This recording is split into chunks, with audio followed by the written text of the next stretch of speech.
Humayun Saeed, I am thankful to, मेरा भतीजा ही है, इनके वालिद इस मुल्क के सबसे बड़े म्यूजिशियन और म्यूजिक डायरेक्टर हैं।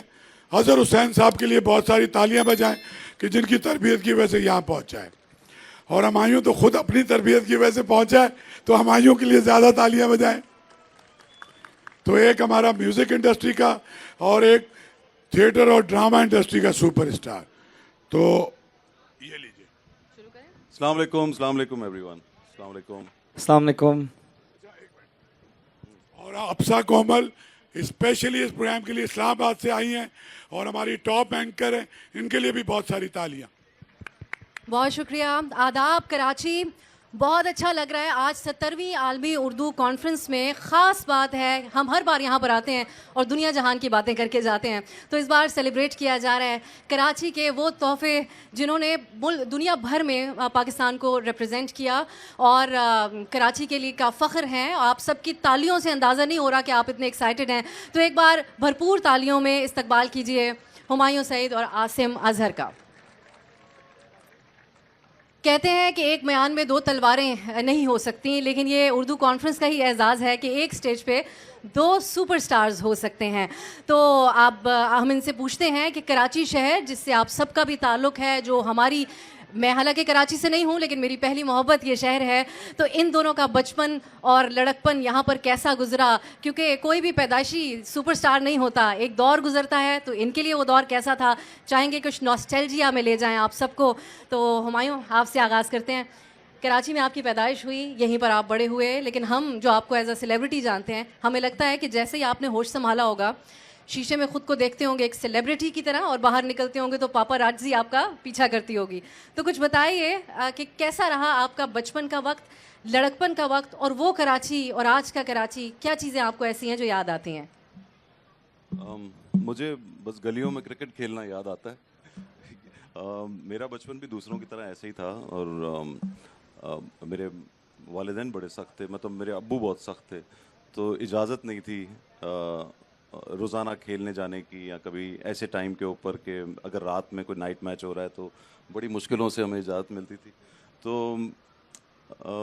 कराची देखें, कराची मैं पैदा हुआ हूँ, यहाँ का एक अपना मज़ा है, लेकिन मुझे लगता है कि यहाँ के लोग प्रोफेशनल बहुत हैं, काम काम काम काम, सबको बस काम की यहाँ पड़ी होती है।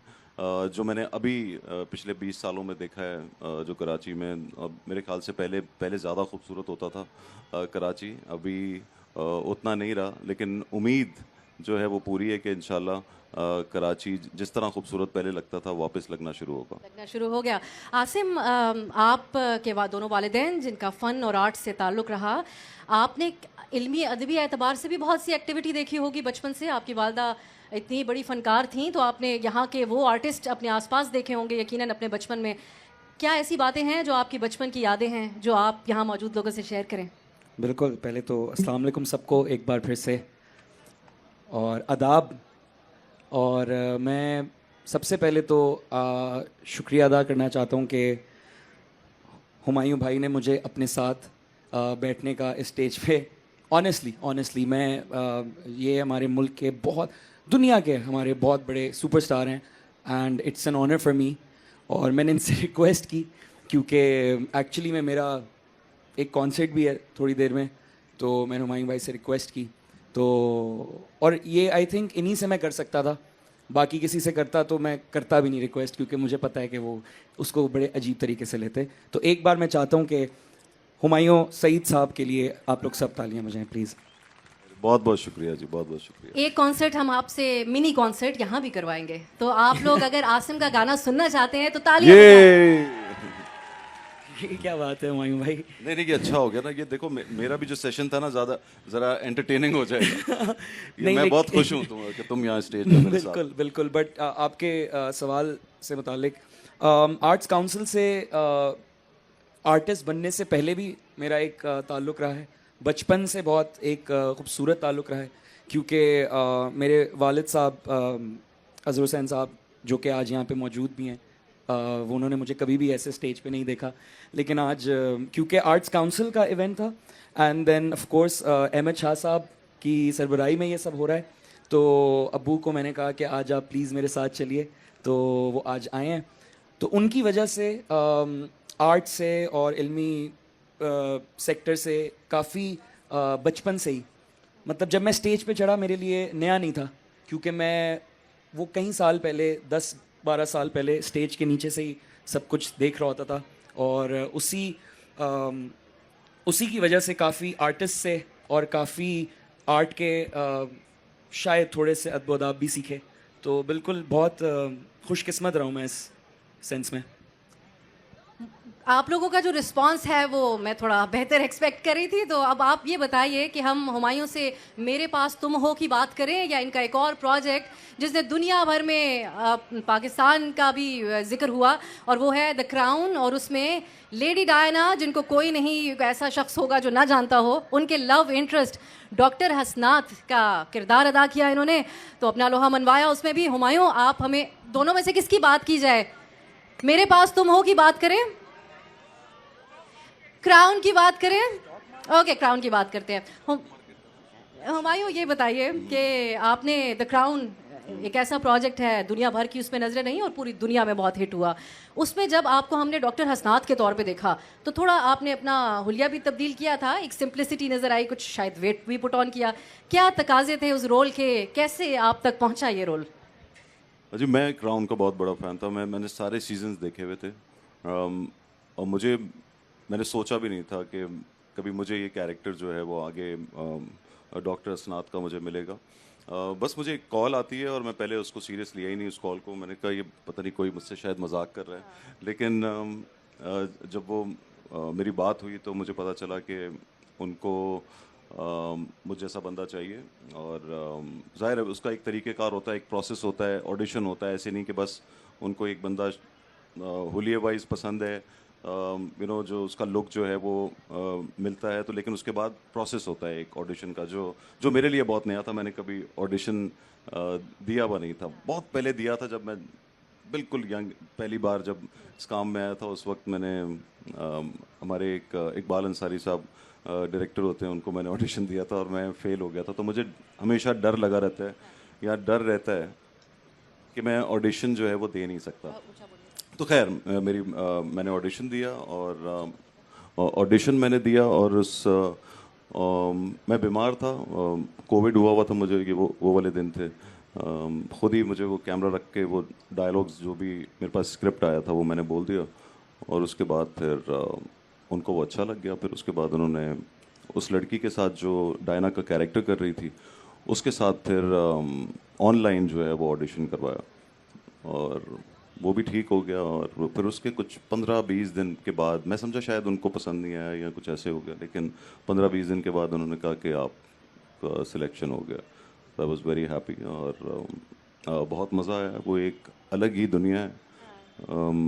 जिस डिटेल के साथ वो लोग काम करते हैं, वो उस तरह का काम अगर हमारे यहाँ होना शुरू हो जाए तो मैं बहुत खुश होऊंगा, सब लोग बहुत खुश होंगे। क्या बात है। अब आसिम, हम अपनी गालिबन शायद हम करीब करीब एक ही उम्र के हिस्से में होंगे, तो मेरे बचपन की वो जिंगल्स जो टीवी पे आते थे चॉकलेट्स के और इश्तिहारों के, वहाँ पर आपकी आवाज़ सुनी। फिर जवान हुए तो अचानक से रोमांटिक गाने आए और वही लड़का वही आवाज़ में गा रहा है। अदाकारों में हमने ये देखा कि अगर कोई चाइल्ड स्टार हो तो उसको हीरो मानना बड़ा मुश्किल हो जाता है जब वो बड़े होते हैं, लेकिन आसिम आपका ट्रांजिशन बड़ा स्मूथ रहा। आज की जो नौजवान लड़कियां हैं, अगर वो कोई यहाँ पर तालियों से बता सकें कि यहाँ पर मौजूद हैं तो उनका आप पे क्रश है, हमें तो ये सुनने को मिलता है। तो ये कैसी रही आपके लिए ट्रांजिशन? ट्रांजिशन जब हुई तो ऐसा महसूस नहीं हुआ, लेकिन अब यहाँ पे बैठ के आपसे इसके बारे में बात करके अब फील हो रहा है कि हाँ एक काफ़ी ट्रांजिशन थी। आई गेस जिन लोगों को नहीं पता उनको बता देते हैं कि आप लोगों में से, लेकिन अगर ब्रांड का नाम लेंगे तो उनकी मशहूरी हो जाएगी ना ज़रा। शाह साहब हैं यहाँ पे, ब्रांड का नाम ले सकते हैं, जिंगल गाना है ना। बस चलो खैर है, क्या क्या हो गया सुनिए। आप लोगों ने बचपन में अगर नौजवान है तो किस किस ने वो सुना था, कोकोमो मुझे भी दो कोकोमो, वो मैंने गाया था। किस किस को पता था? ये पता था? किस किस को नहीं पता था? ओके चलो फिर एक और आप लोगों को सरप्राइज देते हैं। ये किसने सुना था?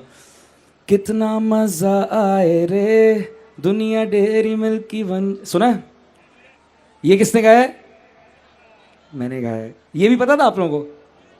किसको नहीं पता था? हाथ खड़ा करके बताए। क्या बात है यार, ज़बरदस्त। तो जो उन्होंने क्वेश्चन पूछा उसका रेफरेंस मैं देना चाह रहा था। तो ये कुछ बचपन में फेमस जिंगल्स गाए और उस वक्त ऐसे ही बस नॉर्मल लगता था कि और दरियाफ्त किसने किया आपको आपके ये जिंगल्स के लिए?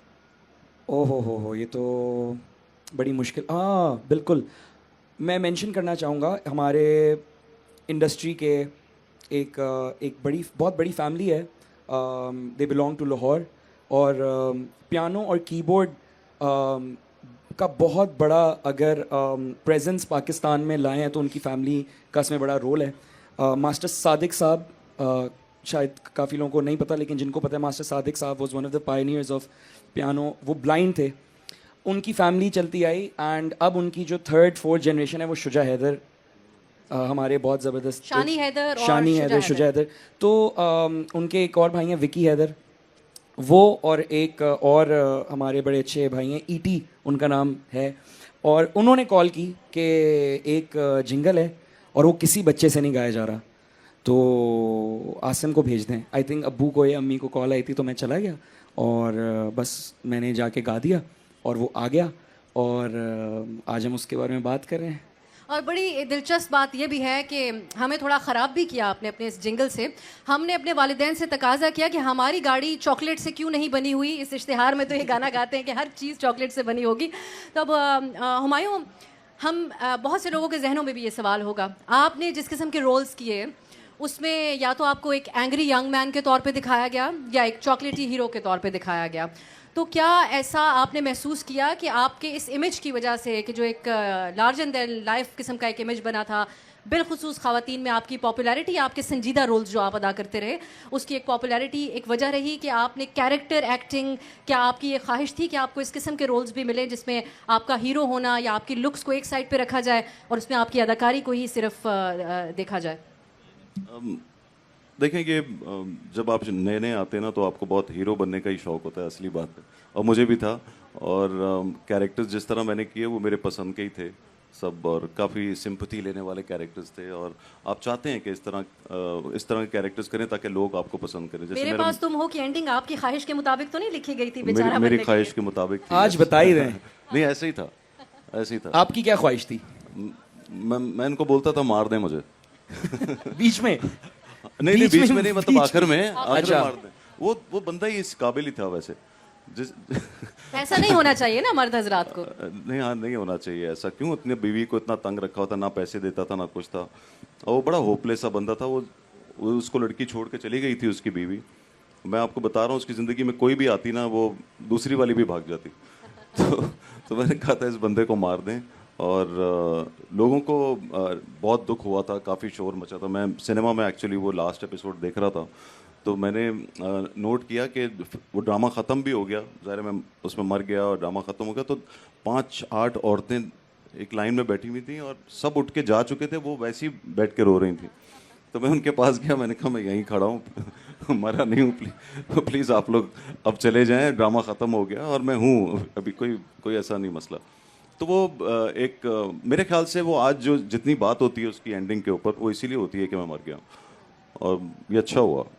काफ़ी लोग मुझसे बोलते हैं कि गलत किया, ये एंडिंग ठीक नहीं थी, मगर मैं समझता हूँ कि बिल्कुल ठीक थी। तो इन शॉर्ट एक फिल्मी जुमला भी था पहले, लेकिन उसको अगर हम तब्दील करें आपकी इस गुफ्तगू को सम अप करने के लिए, अगर अफोर्ड नहीं कर सकते हो तो शादी क्यों करते हो, है इजी। आप समझते हैं कि यही पैगाम देता है। आसिम, अगर मैं समझती हूँ कि ये जो लोग बैठे हैं और मेरी कई बार रिक्वेस्ट करने के बावजूद मुझे वो एनर्जी इनमें अभी तक नज़र नहीं आ रही, कुछ आप अगर सुनाएं अपना एक मशहूर गाना ताकि कुछ लोगों के अंदर भी जज्बा पैदा हो, अगर आप चाहें तो आप... मेरे ख्याल से लोग बड़े इंटरेस्ट से सुन रहे हैं। अब और ये एक अच्छी बात है इस अदबी महफिल की। कभी कभार ये बड़ा कमाल है और बड़े तरीके से सुन रहे हैं, मुझे बहुत अच्छा लग रहा है। Exactly. आप सब लोगों का बहुत शुक्रिया अदा करना चाहता हूँ। मैं अब वो बार जो तालियां हैं ना वो वैसे भी ठीक नहीं लगती, वो इसका मतलब वो बहुत अच्छे इंटरेस्ट के साथ वो मॉर्निंग शो में ठीक लगती है जहाँ पे क्यू वाला बंदा होता है। चले भाई तालियां, चलो तालियां बजाओ। वो इनको इशारा करता है दूर से कि वरना पैसे नहीं मिलेंगे बेटा। ताली बजाओ। नहीं बिल्कुल ये तो आप लोग बिल्कुल ठीक कर रहे हैं और एंजॉय करें। अगर बोरिंग लगे हमारी बातें तो फिर आवाज दीजिए, ओए हाँ। बस कर। इस बात को चेंज कर। बोरिंग लगे तो ताली बजा के बताएं। नहीं मजाक कर रहा हूँ। लेकिन मैंने इसी वेन्यू पे अभी चंद हफ्ते पहले जो वर्ल्ड म्यूजिक फेस्टिवल था, आर्ट्स काउंसिल ने जो होस्ट किया था, उसी की हमने क्लोजिंग डे पे परफॉर्म किया था। और यकीन करें यहाँ पे मतलब इतने करीब से भी बात करने की आवाज़ नहीं आती। तो आई थिंक जब कॉन्सर्ट की ऑडियंस आती है तो वो सिर्फ एक्चुअली शोर सुनने के लिए और शोर मचाने के लिए आती है। और मैं आपको गारंटी देता हूँ कि इस वक्त जो हमारी जितनी भी आवाम यहाँ बैठी हुई है, जितने पेशेंस से, जितने सब्र के साथ वो हमारी बात सुन रही है, उनकी एनर्जी और उनका जो दिल है वो हमारी गुफ्तगू में बिल्कुल यहाँ मौजूद है। आपको मैं बिल्कुल एक ट्रायल दे के बता देता हूँ। 1 2 3 करके आप लोग ज़रूर बताएं तालियों से कि आप लोग हमारे साथ हैं कि नहीं। 1 2 3। तो हमें बहुत कम ऐसी इतनी अदब वाली क्राउड मिलती है जो कि बात को सुने। एंड आई थिंक ये आज वो क्राउड है। लेकिन जहाँ तक बात अगर कुछ सुनाने की रही तो वो बिल्कुल हम कर लेंगे, कोई और ये मसला नहीं। आपकी बात में ऐड करते हुए कि यही बात है जो कराची को और कराची वालों को बहुत ख़ास बनाती है। पूरे पाकिस्तान से मुख्तलिफ हमें इसी उर्दू कॉन्फ्रेंस को मुल्क के मुख्तलिफ हिस्सों में करने का भी मौका मिला, लेकिन जिस किस्म का रिस्पांस कराची के लोगों का होता है वो सिर्फ बात सुनने के लिए आते हैं। सो मैं एक दो इस किस्म के अदबी तरह के सवाल भी आगे हुमायूं साहब से करूँगी, लेकिन आसिम फिर भी आप कुछ गाने को सुनाएंगे। मैं बिल्कुल क्या सुनना पसंद करेंगे? मैं कुछ गा देते हैं क्या? ऐसा नहीं कहीं कोई है गलत फहमी जो बनी है, खोया नहीं अपनापन एहसास की राह चुनी है, तरसती है निगाहें मेरी तकती है राहें तेरी, चाहिए पनाह तेरी, ये कैसे मैं बताऊं तुझे, सोती नहीं आंखें में कटती नहीं रातें मेरी, के ख्वाहिशों के ख्वाबों की बारिशें अज़ाबों की कहाँ गई, धूप मेरे हिस्से के सवाबों, इन दर्द भरे नालों पे कर करम सवालों पे क्यों सितम तेरा तेरे चाहने वालों पे, तरसती है निगाहें मेरी तकती है राहें तेरी, सुन कभी आहें मेरी। वाह वाह। अब मेरा दिल तो चाह रहा है कि अगर मैं आपसे पूछूं कि मेरे पास तुम हो का कोई डायलॉग आप यहाँ पर बता सकें, सुना सकें। उसका एक ही डायलॉग मैंने बहुत सी जगहों पे सुना है। हाँ नहीं, मगर वो चक्कर ये मुझे उसके अलावा एक कोई डायलॉग याद के ही मैं नहीं बहुत मुखालिफ हूँ, अगर इन्होंने वो सुनाया तो देखिए मेरे मूड पे नागवार वो एक गुजरेगा। सिचुएशनल डायलॉग और कैरेक्टर वो तो कैरेक्टर की तरफ से character इट्स की अ तरफ फिक्शनल से डायलॉग है। था। हुमायूं भाई वो रिप्रेजेंट नहीं करते बिल्कुल। मैंने काफी प्रेशराइज कर दिया आपको, अपनी मर्जी से कोई भी डायलॉग सुनाइए। पीआर कंपनी पीछे ही हूँ लैपटॉप खोल के बैठी।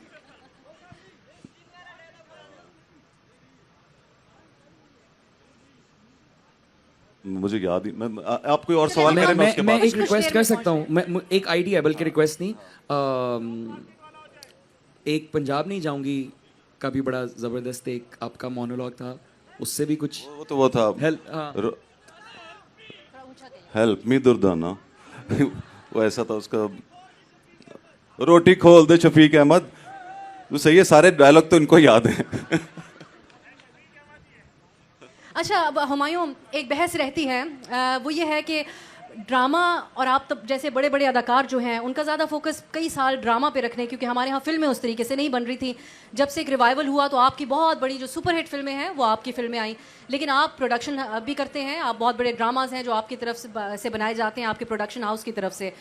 ये कहा जाता है, ये इन ख्यालात का इजहार किया जाता है कि हमारे ड्रामा ने फिल्म को कहीं जो है वो बैकग्राउंड में भेज दिया, और फिल्म जो थी वो एक अदाकार के लिए एक बड़ा एक मीडियम होता है, एक ब्रॉडर मीडियम होता है जिसमें उसको हर अंदाज में दिखाया जाता है, वो एक्शन भी कर सकता है, एक लार्जर देन लाइफ किस्म का रोल भी अदा कर सकता है। ड्रामा जो है वो बड़ा महदूद कर देता है। क्या आप इस बात से इत्तेफाक करते हैं?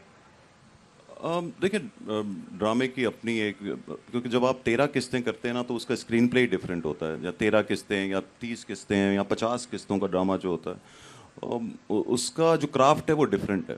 फिल्म आपको 2 घंटे के अंदर सुनानी है, तो जब 2 घंटे में सुनानी है, जैसे ऐड जो कमर्शियल आप देखते हैं वो आपको 60 सेकंड के अंदर आपको सब कुछ दिखाना होता है, इसी तरह तो दोनों चीज़ों में फ़र्क है।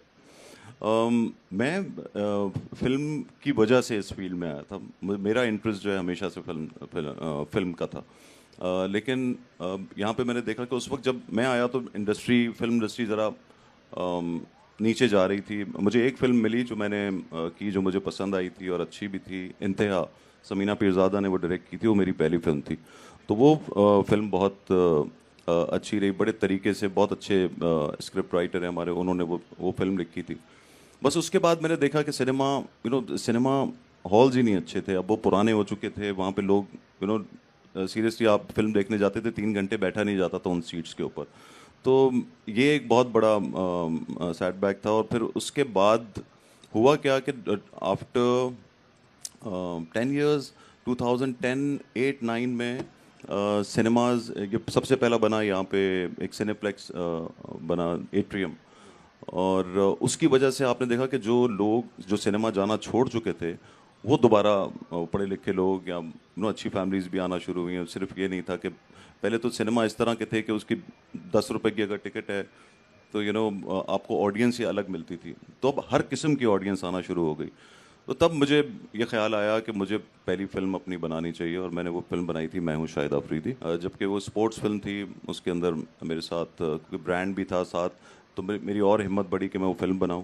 तो वो फिल्म जो है वो, हालांकि उस वक्त इतने सिनेमाज नहीं थे, मेरे ख्याल से कुछ 10-15 सिनेमाज थे टोटल, तो उस वक्त भी उसने बहुत अच्छा बिजनेस किया। तो मुझे लगा कि कॉमेडी के अंदर और इस तरह की फिल्म के अंदर भी पोटेंशियल है, तो अगर मैं फुल कॉमेडी फिल्म बनाऊंगा तो वो ज़्यादा सक्सेसफुल होगी। फिर मैंने बनाई थी जवानी फिर नहीं आनी। बस उसके बाद फिर मेरी हिम्मत नहीं टूटी, और फिर जवानी फिर नहीं आनी 2, फिर पंजाब नहीं जाऊंगी और लंदन नहीं जाऊंगा, वो सारी फिल्में। और जिस तरह की सक्सेस जवानी फिर नहीं आनी की रही, उसने यकीनन पाकिस्तान की फिल्म को रिवाइव किया, और उसमें सबसे बड़ा किरदार कहा जाता है इसी फिल्म ने अदा किया। आसिम, हमारे यहाँ जो मौसीकार हैं उनमें एक और भी बड़ा नाम है आतिफ असलम। उन्होंने तो एक्टिंग में भी अपने आप को आजमाया। तो अब आप भी यंग हैं, आपकी बहुत बड़ी पॉपुलैरिटी है यंग नौजवानों में, तो आपको भी कोई ऐसी ऑफर होती है? अगर हुई तो आसिम का ऑफर मैं भी कर चुका, और आसिम का मैंने ड्रामा देखा हुआ है, आसिम ने एक्टिंग की है और ये बहुत अच्छी एक्टिंग करता है, बहुत नेचुरल एक्टिंग करता है। तो ऐसा कुछ है हम ना? देखेंगे आपको मैं फिल्म अभी या भी ड्रामा एक्टिंग में? कर रहा हूँ। अभी भी नहीं, आपने बिल्कुल आतिफ भाई का नाम लिया। आई थिंक उन्होंने जिस अपने पॉइंट ऑफ करियर में एक्टिंग चूज़ की, माशाल्लाह से वो, आई थिंक दुनिया में कोई भी आर्टिस्ट चाहेगा जो उन्होंने अचीव किया है वो अचीव करना, तो उन्होंने बहुत सारी अचीवमेंट्स करके उन्होंने आई थिंक ये रुख इख्तियार किया इन म्यूज़िक। पहले उन्होंने काफ़ी चीज़ें कॉन्कर की, उसके बाद उन्होंने किया। तो I think, but I don't know, हो सकता है उनका ख्याल इसमें कुछ और है, बट ये मैं अपना नज़रिया आपको बता रहा हूँ जो मैंने नोट किया। तो उसी तरह से आई थिंक मुझे भी ये लगता है कि मैं चाहता हूँ कि मैं पहले एक चीज़ में जाना जाऊँ और अच्छा जाना जाऊँ और माना जाऊँ उसमें थोड़ा बहुत, और इसके सॉरी थोड़ा सा मैं इसमें रूहानी बात एक करूँगा, शायद थोड़ी सी बोरिंग हो, लेकिन मुझे लगता है कि आप अपने फ़न से जब तक सच्चे रहेंगे तब तक वो इन रिटर्न बदले में आपको सच्चाई के साथ शायद कामयाबी दे। और मेरा ये मानना है। तो एक्टिंग, मैं इस वक्त एक्टिंग के एक बहुत बड़े जैसे मैं कहूँगा एक यूनिवर्सिटी के साथ हम बैठे हैं इधर। एक्टिंग बहुत मुश्किल काम है, मतलब मुझे अजीब लग रहा है कि हुमायूं भाई के साथ बैठ के एक्टिंग के बारे में बात करना, लेकिन एक्टिंग में सबसे कम काम एक्टिंग है। लाइक कैमरे के सामने जो आप सीन परफॉर्म करते हैं ना, वो उसका सबसे छोटा पार्ट है। उसके अलावा सारी जो बाकी चीज़ें वो ऑब्जर्वेशन है, वो उसका पूरा प्रोसेस है। तो वो एक बहुत मुश्किल प्रोसेस है, और मुझे लगता है कि मैं ऐसे ही अनएजुकेटेड होके एक्टिंग वाइज कि मैं ऐसी एकदम से कैमरे के सामने खड़े होके शुरू कर दूं और कहूं कि मैं एक्टर हूं। हालांकि मेरे लिए एक बहुत बड़ी बात है कि हुमायूं भाई ने कहा कि कि मतलब ये ठीक है एक्टर मैंने ठीक इसका है। काम देखा है एक्टिंग करते हुए एंड ही वाज गुड। मैंने एक कोई टेलीफिल्म देखी थी बिल्कुल बिल्कुल और एक को मैरीन के किसी जी, वो उसमें भी था। ब्रांडेड हाँ, एक वो बिल्कुल branded एक और एक कुछ था। आपके लिए वो सिनफ़े आन आपका एक प्रोजेक्ट सिनफ़े आन जो था उसमें एक छोटा सा वैसे तो मैंने उसमें किया था, yes, बिल्कुल yes। बिल्कुल उसमें अपीयरेंस की थी। सो एक्टिंग ठीक है। एक्टिंग जो है वो मैं समझता हूँ बहुत मुश्किल काम है। मुझे बहुत मुश्किल लगती है, मुझे आज तक मुश्किल लगती है। मेरा पहला दिन जब होता है या पहला 2 दिन होते हैं शूट के कोई किसी भी नए प्रोजेक्ट के, तो मुझे लगता है मैं पहली बार ये काम कर रहा हूँ। मैं उसी तरह मैं डायलॉग्स लेके बैठा हुआ होता हूँ। मुझे लगता है कि अगर आप बहुत अच्छे तरीके से अपने डायलॉग्स याद कर लेते हैं तो उसके बाद फिर आप उसके अंदर कुछ उसको और बेहतर परफॉर्म कर सकते तो हैं। अगर अगर अगर हुमायूं सईद ये कह रहे हैं कि बहुत मुश्किल काम है एक्टिंग, तो मुझे माफ कर दें मैं तो असल में अच्छी एक्टिंग मेरे ख्याल से करना बहुत मुश्किल काम है। बिल्कुल बिल्कुल और उसमें होता ये है कि जितना कम आप एक्टिंग करो, लगना नहीं चाहिए कि आप एक्टिंग कर रहे हैं। ये मेरे ख्याल से एक्टिंग का कमाल है। आसिम ने एक बात कही, इन्होंने कहा कि अभी मैं अपने आप को इस्टेब्लिश करूंगा और उसके बाद फिर मैं सोचूंगा अगर एक्टिंग की तरफ गया।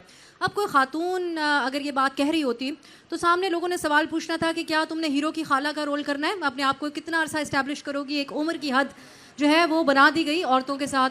तो हुमायूं साहब क्या बात है कि आप आज भी नई आने वाली एक्ट्रेसेस के साथ हीरो के तौर पे आते हैं कि एक तफरीक है उम्र की, मर्द और हजरात की अगर हम बात करें। देखो, हीरो की कभी कोई उम्र नहीं होती और हीरोइन की भी कोई उम्र नहीं होती। ये तो वो जवाब देने के ऊपर है कि आप कैरेक्टर क्या है। आज मतलब पूरी दुनिया में जो अब एक्टर्स हैं, समझ ले डेंजल वॉशिंगटन है, अगर वो आज 60 साल के हैं या 65 साल के हैं, या केविन कॉस्टनर हैं, वो आज भी हीरो आ रहे हैं। वो हीरो तो कैरेक्टर है कि वो क्या है, उसके अंदर उसके साथ लड़की है या नहीं है। हमारे यहाँ तो हीरो समझा ही उसको जाता है जिसके साथ एक हीरोइन है। वेस्ट के अंदर ऐसा बिल्कुल नहीं होता। और दूसरी बात ये कि मेरिल स्ट्रीप है, आपके पास दुनिया की बड़ी बड़ी एक्ट्रेसेस हैं जो आज एक सॉलिड कैरेक्टर में आती है। बेसिकली चक्कर क्या होता है कि आप लीड कैरेक्टर की बात कर रही हैं, और लीड कैरेक्टर जो है वो वही करता है या करती है जिसमें वो पोटेंशियल होता है या जिसको लोग पसंद करते हैं। और जो आप समझते हैं, राइटर डायरेक्टर ये समझता है कि हाँ इसको ये कैरेक्टर करना चाहिए। तो आपका सवाल क्या था? मैं सवाल में ही ऐड कर देती हूँ, लेकिन हमारे मिसाल के तौर पे जब आपने अपना पहला प्रोजेक्ट किया होगा तो आपके साथ जो लीड एक्ट्रेस आई होंगी, क्या आज हम देख सकते हैं आपकी तरह वो भी हीरोइन का रोल कर रही हो या लीड रोल कर रही हो? हमने देखा उस सब कर रही हैं, मैं सबा कुछ कमर नाम कर अगर रही अच्छा, हैं। तो आपने स्टार्ट जब किया, मैं उस दौर से जब मैंने स्टार्ट किया तो सादिया इमाम, नादिया जमील, सानिया सईद, बिल्कुल और आज भी आप वो आज भी लीड कैरेक्टर्स में बिल्कुल आती ऐसे ही है। हैं, लीड कैरेक्टर में आती हैं और कमाल की एक्ट्रेसेस हैं। और कौन था मेरे साथ? ज़्यादातर यही थी, सादिया इमाम, सानिया सईद और तो फिर तो हमारी ख्वाहिश होगी कि हम एक सीक्वल देखें जवानी फिर नहीं आनी का, जिसमें सानिया सईद हों और जो आपके साथ दीगर बिल्कुल हो अदाकार सकती व्हाई है। नॉट, है ना? बिल्कुल हो बड़ा सकती अच्छा है। आइडिया है। बहुत अच्छा आइडिया। नादिया जमील भी हो सकती हैं, नादिया जमील भी हो सकती हैं। क्यों नहीं हो सकती? अच्छा, अब हम आसिम, आप खुद लिखते भी हैं अपने अपने लिरिक्स, गाने। एक दौर था जब पुराने अदवार के गाने जो कि हम आज तक सुनते हैं और नौजवान भी सुनते हैं, उसके लिरिक्स होते थे, एक एक लफ्ज़ लोगों के जहनों में रह जाता था। हमने यही ख़ास बात देखी कि आपका गाना तो बहुत नए दौर का होता है, लेकिन लिरिक्स इसी तरह लोगों के जहन में रह जाते हैं। तो क्या चीज़ें हैं जिनको मद्देनज़र रखते हैं आप इंतखाब करते हुए? जी, मुझे लगता है कुछ अलग नहीं मैं सोचता, और मैं इस पे भी यकीन करता हूँ कि जो भी अपनी कोई भी चीज़ लिखता है, चाहे वो गाना है, चाहे वो स्क्रिप्ट है, चाहे वो कोई प्ले है, वो अपनी उसमें अपब्रिंगिंग से और अपने कल्चर से बहुत मुतासिर होकर लिखता है, ठीक है? तो विद दैट बीइंग सेड, आज अगर कोई डिफरेंट वोकैबलरी में गाने आ रहे हैं तो आई थिंक वो एक नए दौर की भी निशानी है कि कल्चर इतना डाइवर्स हो गया है, दुनिया फ़ोन पे डिजिटली इतनी ऑन हो गई है। मेरे पास एक मिसाल है वैसे आपके एक गाने की और मेरे जहन से निकल ना जाए। क्या? एक गाने में ये कहते हैं कि तेरे खर्चे हजारों क्यों इतने नखरे पालूं। तो ये यकीनन लगता है मेरे पास तुम हो का जो हुमायूं का कैरेक्टर था वो ये गाना गा रहा है। हाँ मतलब देखें, अगर अगर उस कैरेक्टर को हम 2020 21 22 में एक 21 साल के लड़के पे करते हैं तो वो नॉर्मल गली में शायद ऐसी बात करेगा। सही है, तो हम कोशिश करते हैं कि अपने जो करंट कल्चर है उसकी रिप्रेजेंटेशन करें, रिलेटेबल करें, लेकिन उसके साथ साथ मेरी ये कोशिश होती है कि मैं बहुत थोड़ा मुझे मेरी उर्दू की वोकैबलरी मुझे लगता है मुझे आती है, लेकिन जितनी भी आती है मैं कोशिश करता हूँ कि हर दफ़ा कोई नए अंदाज के लफ्ज़ यूज़ करूँ और तलफ़्फ़ुज़ पे मैं बहुत ख़ास ख्याल रखता हूँ क्योंकि मेरी वालदा ने हमेशा से मुझे बहुत इस पे सख्ती रखी है और मेरे कुरान टीचर भी जो थे कारी साहब, उनकी वजह से मेरा काफ बहुत एक अच्छा है, तो वो मैं इन चीज़ों का बहुत ख्याल रखता हूँ। लेकिन आई थिंक गाने के मूड पे डिपेंड करता है। लेकिन मेरी बिल्कुल आपने बहुत अच्छी ऑब्जर्वेशन की। मेरी कोशिश होती है कि सिर्फ नए दौर की बात ना हो, जो गाने मैं सुन के बड़ा हुआ हूँ, जो शायरी मैं सुन के बड़ा हुआ हूँ, उसकी भी थोड़ी सी जो चीज़ मुझे मुतासिर करती है वो मेरे गानों में दिखे। हुमायूं, हम रिलेटेबल होने की बात कर रहे हैं। अब आपके, मैंने जिस पहले जिक्र किया कि जितने रोल रहे वो ऐसे ही थे कि ये एक हीरो हैं और आप इन तक नहीं पहुंच सकते इतनी आसानी से। तो आप समझते हैं कि अब आप चाहेंगे कि रिलेटेबल, क्योंकि एक ऐसा दौर है, इंटरनेशनली हम देखते हैं कि जो सेलिब्रिटीज़ हैं वो एक आम आदमी की तरह बात करने की भी कोशिश कर रहे हैं, उनसे मुखातिब भी ऐसे होते हैं कि हम आप जैसे ही हैं, हम सस्ते कपड़े पहनते हैं एंड ऑल दैट। तो आप भी चाहेंगे कि उस तरफ जाएं या इसी तरह आप आगे कंटिन्यू करना चाहेंगे? ऑब्वियसली आप बहुत हम्बल हैं लेकिन क्या एक आवाम आपको फासले से ही देखेगी या ऐसे किरदार जिससे कोई भी देखने वाला कहे कि ये तो मुझ जैसा शख्स है? देखिए, मेरे पास तो का कैरेक्टर ऐसा ही था और वो तो मजाक की बात है कि मैं वो कह रहा हूँ कि वो ऐसा था वैसा था, वो उसको मर जाना चाहिए था, लेकिन ये प्रॉब्लम्स तो किसी के साथ भी आ सकते हैं कि हमारे बहुत सी ऐसी आवाम है जिन जो ईमानदार था वो बहुत और बहुत रिलेटेबल कैरेक्टर था और बच्चे पालने हैं, उसकी बहुत कम तनख्वाह है लेकिन वो उसको फिर भी अपने बच्चे को भी खुश रखना था, अपनी बीवी को भी रखना था। खैर, कहानी उस ड्रामे की वो किसी और तरफ जाती है, बेसिकली वो बेवफाई का एंगल उसके अंदर आता है और तो आई थिंक ये बहुत रिलेटेबल कैरेक्टर था। और जो फिक्शन की आप बात कर रही हैं, मैं फिल्मों में हम फिर ज़रा लार्जर देन लाइफ दिखाते हैं और फिल्म को कामयाब बनाने के लिए ज़रा आपको वो लार्जर देन लाइफ कैरेक्टर भी इस तरह से पेंट करना पड़ता है कि वो रिलेटेबल भी लगे, चाहे हम उसमें सिचुएशंस ऐसी डाल देते हैं। लेकिन ड्रामे आजकल सब रिलेटेबल बन रहे हैं, जो घर में जो कुछ हो रहा है, जहाँ जहाँ हर किस्म की कहानी हम अब ड्रामों में दिखा रहे हैं। तो इसीलिए आज हमारे ड्रामे को चाहे इंडिया में हो, पूरी दुनिया के अंदर जितने भी इंडियन पाकिस्तानी रहते हैं, यहाँ पे पाकिस्तान में, इंडिया में बहुत पसंद किया जा रहा है और ड्रामा अब बहुत बेहतर हो गया। और पहले भी था, पहले ज़रा बहुत डेप्थ से ड्रामा लिखा जाता था।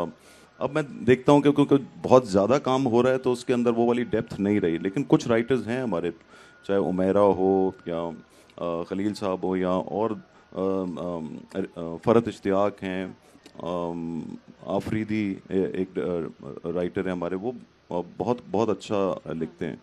और दूसरे लोग मेरे ख्याल से, क्योंकि इतना ज़्यादा राइटर्स की हमें ज़रूरत पड़ी, एक्टर्स की ज़रूरत पड़ी, तो वो उनका भी लर्निंग प्रोसेस चल रहा है, वो भी अब आगे जाके और बेहतर हो जाएंगे। इसमें भी एक बहस ये होती है कि पहले जो लिखारी थी हमारी, बिलखुसूस हसीना मोइन, नूरुल हुदा शाह साहिबा जो इस कॉन्फ्रेंस में भी शरीक हैं, प्रोग्रेसिव राइटर्स थी, ख़वातीन को पावरफुल दिखाती थी। लेकिन एक आज का दौर है, एक मर्द को भी पावरफुल और इज़्ज़तदार दिखाया करते थे, एक ख़ानदान को चलाने वाला।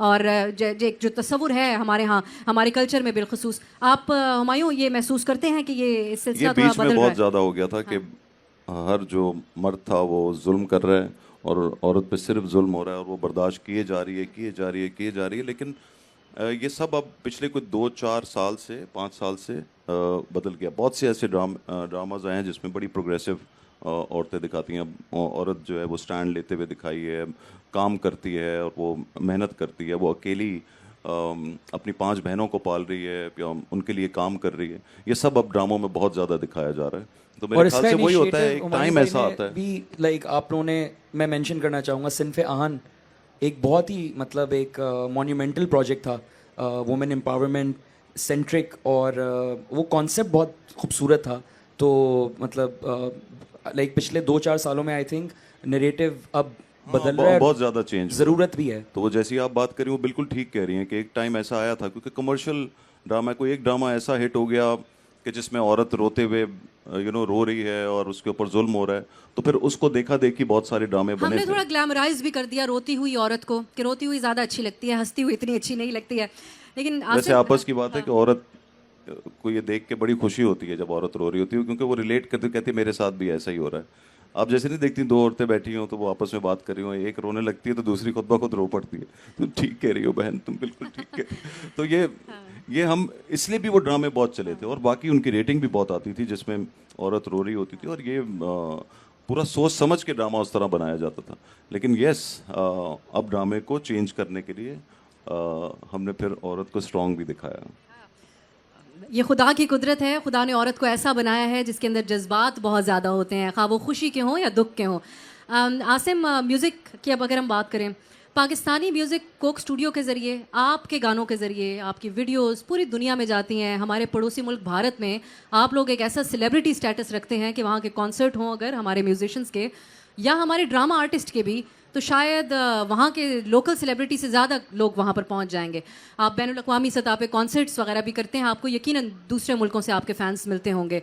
तो आप समझते हैं कि हमारे यहाँ इतना अच्छा म्यूज़िक के लोग सुनकर हैरान रह जाएं, हमारे कोक स्टूडियो को देखकर हैरान रह गए और सुनकर, तो यहाँ पर म्यूज़िक स्कूल्स होने चाहिए, इसकी मज़ीद पजीराई होनी चाहिए। जो नौजवान है उसको पता है कि आवाज़ तो मेरी बहुत अच्छी है, लेकिन कुछ सीख कर आगे मज़ीद निकले और आप लोगों जैसे म्यूजिशियंस में शामिल हो। बिल्कुल, देखें, आर्ट स्कूल्स तो किसी भी सोसाइटी के लिए बहुत ज़रूरी हैं। आर्ट्स को बहुत ही एक बेसिक लेवल से हमारी जनरेशन में इन्फ्यूज़ करने की बहुत सख्त ज़रूरत है, सिर्फ हमारी नहीं बल्कि दुनिया में कहीं भी। और आपके सामने जिन सोसाइटीज़ और जिन कल्चर्स में ये होता है उनकी प्रोग्रेस आपके सामने है, और जहाँ पे ऑप्रेस किया जाता है आर्ट को वहाँ पे भी मुश्किलात आपके सामने हैं। लेकिन मैं इसके साथ साथ बिल्कुल मेंशन करना चाहूँगा कि जैसे आर्ट्स काउंसिल अभी तक इस मुहिम को बहुत ज़ोर से लेके चल रहा है, डेफिनेटली। बट इसके अलावा मैं इस पे अगर बात करूँगा तो ऑब्वियसली कुछ दुख की बात भी होगी, कुछ डिसअपॉइंटेड बात भी होगी, लेकिन जहाँ तक सवाल है बिल्कुल होना चाहिए।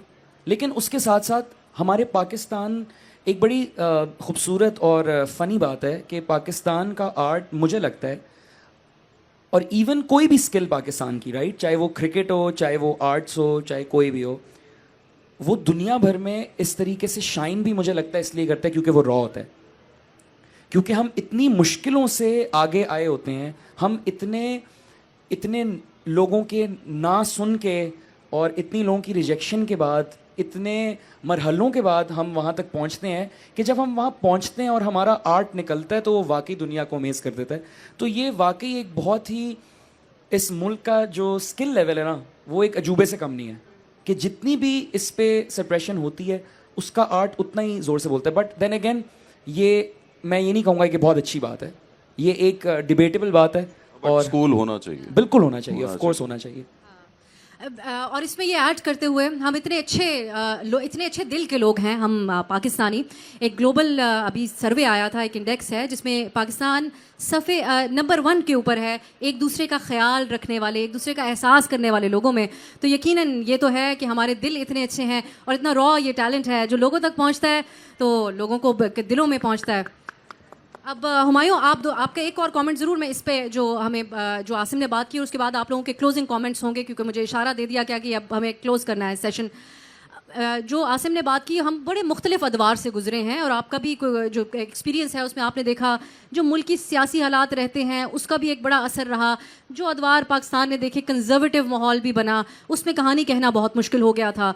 आज के दौर को निस्बतन क्या आप बेहतर कह सकते हैं, जहाँ स्टोरी टेलिंग की बात हो, कि हम किसी भी तरह की एक कहानी दिखा सकते हैं, लिबास पहना सकते हैं, मॉडर्न भी दिखा सकते हैं, और एक एम्पावर्ड औरत या मर्द भी खुलकर हम उसकी कहानी बयान कर सकते हैं। ये बेहतर दौर है आज का, या पहले भी कोई अच्छे अदवार आपने देखे इस सिलसिले में?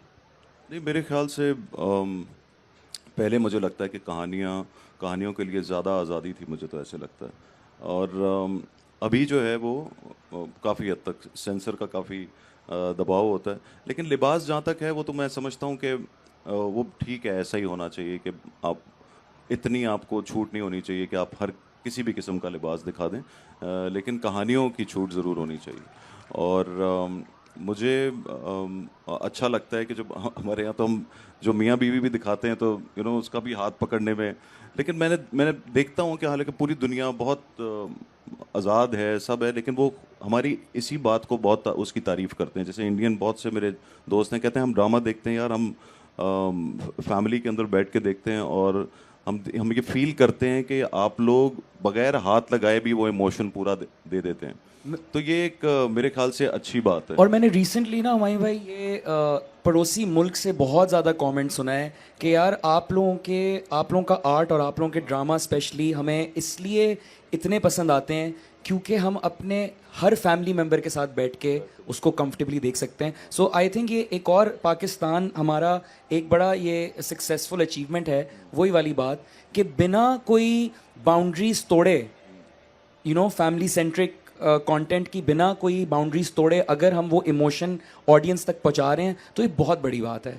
हाँ, कहानियाँ इस किस्म की ज़रूर हैं, कुछ ऐसी हैं जो सब आप नहीं दिखा सकते, उसकी ज़रा सी रोकथाम होती है। कभी कभी हम सोचते हैं कि हम ये इस कहानी को दिखाएं या इस कहानी को दिखाएं, मैं उसकी डिटेल में नहीं जा रहा, लेकिन वो ज़रा उसके ऊपर सख्ती आ जाती है। उस पे आ जाती है। सेंसरशिप है, जो मीडिया से ताल्लुक़ रखते हैं वो भी अच्छे तरीके से जानते हैं।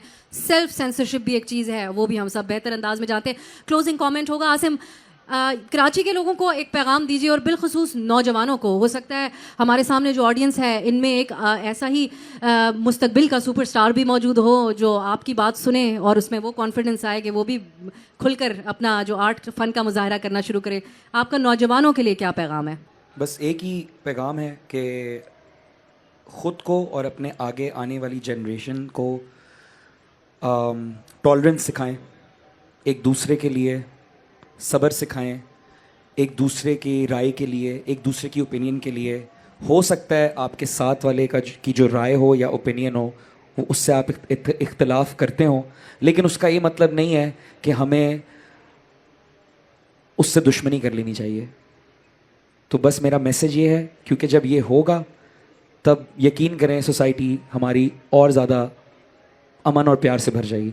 हुमायूं, आप क्या पैगाम देंगे? मैं एग्जैक्टली एक्चुअली यही कहने वाला था।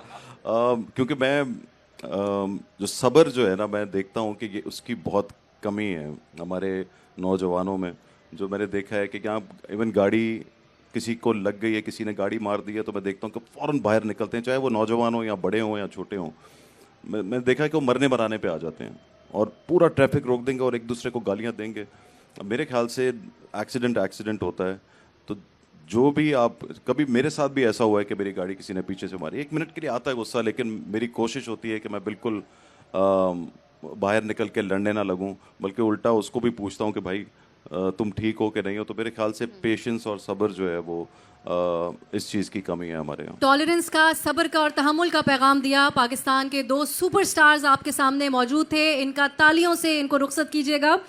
बहुत बहुत शुक्रिया जी आप लोगों का इतने सुकून से हमें सुनने का। सॉरी हमारे पास वक्त ज़रा कम था, हमने जाना था तो इसलिए हम साथ बैठ गए। एंड थैंक यू भाई। Thank you. नहीं थैंक यू। मेरे साथ स्टेज मेरे साथ आप हैं, मेरे साथ मेरे पास तुम हो। आपकी आमद का बहुत शुक्रिया। मैं एक बार और इधर आ जाओ भैया, इधर आ भाई। बहुत शुक्रगुजार हूँ। अरे भाई तालियां बजाओ मेरे लिए आसिम कह रहा है यार। देखो मैं चाहता क्या था आसिम, तुम्हारे अब्बा भी वहां बैठे हुए हैं और आज सुबह भी उन्होंने तुमको कोई नसीहत की थी यहाँ आने से पहले, सही है। उर्दू ज़बान से, अपनी सकाफत से, अपनी तहजीब से हमारे नौजवान दूर होते जा रहे थे क्योंकि ज़बान की पैकेजिंग ठीक तरीके से नहीं हुई थी। मैंने जब इन्हें तुम्हें बताया इनको कि आसिम अजहर का तुम्हें गाना बहुत पसंद है, कह हाँ, तो मैंने कहा पश्तो में थोड़ी गाता है, उर्दू में गाता है। हुमायूं मेरे पास तुम हो, खुदकुशियाँ करती हो, उर्दू ज़बान वो बोलता है। और माहिरा खान क्या कर रही है, उर्दू ज़बान बोल रही है। तो जितनी उर्दू ज़बान की तरवीज मेहदी हसन खान साहब ने की है, इकबाल बानो ने की है, फरीदा खानम ने की है, हमारे एक्टर्स ने की है, हमारे सिंगर्स ने की है, पूरे ग्लोब पे इस ज़बान को पहुंचा दिया है। तो इसलिए मैंने नौजवानों के रोल मॉडल लाने शुरू किए और उससे हज़ारों नौजवान अट्रैक्ट हुए अपने लिटरेचर की तरफ, मुशायरों की तरफ। तो मैं बहुत शुक्रगुजार हूँ हुमायूं, जब बुलाया तुम आते हो। और ये मसला ये है कि अब तुम एक ऐसी जगह पहुंच गए हो, तुम्हें पता है कि तुमने एक ऐसा शो भी किया जो दुनिया का मकबूल तरीन, इंग्लैंड में तुम करके आए क्वीन, फिर तुम्हें अवार्ड्स मिले। आसिम हमारा पहले कवर गाता था, ये जस्टिन बीबर था हमारा, लोग समझते हैं जस्टिन बीबर है। सो आप, लेकिन तहजीब जो इसके घर से निकली, इसकी अब्बा नहीं इसकी अम्मा भी शुरू से हमारे साथ थी। तो मकसद क्या है कि अगर आप लोग मेरा हाथ नहीं पकड़ोगे तो जो हमारा ख्वाब है कि इंटेलेक्चुअल, जो देखें एक होता है सरमाया, एक होता है एक इंटेलेक्चुअल सरमाया है, उसको भी हमें इकट्ठे रखना है। और कल्चरलेस जो सोसाइटी है वो मुल्क सरवाइव नहीं कर सकता।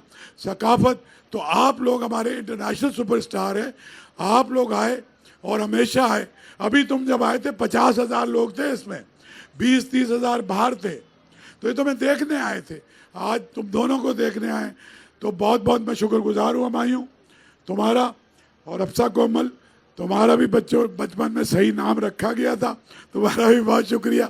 सर हाथ हिला दो इनको। और जस्टिन बीबर का जरा सा गुनगुना के चल। इतनी उर्दू की बात की और एंड पे कह रहे हैं जस्टिन बीबर का कुछ गुनगुना दो यार, ये क्या बात है। बहुत शुक्रिया सबका, आप सबका बहुत शुक्रिया, थैंक यू सो मच। एक दफ़ा अपने लिए प्लीज़ आप लोग तालियां ज़रूर बजाइएगा, थैंक यू, बहुत शुक्रिया। लगा के शर्त वो जिंदगी की फिर कोई, जो वादे कर दिए ना होंगे हम जुदा कभी, जो वादे कर दिए ना होंगे हम जुदा कभी। ओ मेरे यारा तेरी यारियां दिल की सदा, मेरी खुशियां तू सारियां, होंगे ना जुदा, दिल का दिल से हुआ है अहद वफा। Oh thank you so much guys, बहुत शुक्रिया आप सबका।